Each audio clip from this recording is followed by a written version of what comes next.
যুবক যারা আছো ডানে বামের সামনে আমার দিকে তাকাও।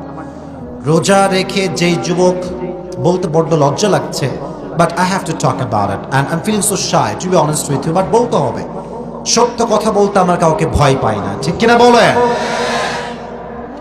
রোজা রেখে যে যুবক হস্তমৈথুন করে বা মাস্টারবেশন করে, তার রোজা সঙ্গে সঙ্গে ভেঙে যায়।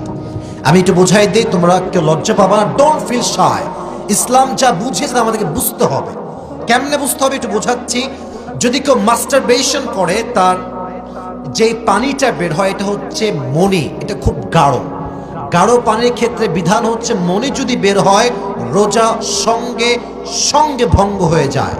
যদি হালকা নাপাক পানি, যা খুব গাঢ় নয়, যদি মজি হয়, এটা বের হলে রোজা ভাঙে না। কিন্তু যদি কেউ মাস্টারবেশন করে, তারা মণি বের হয়, অর্থাৎ গাঢ় বীর্য বের হয়,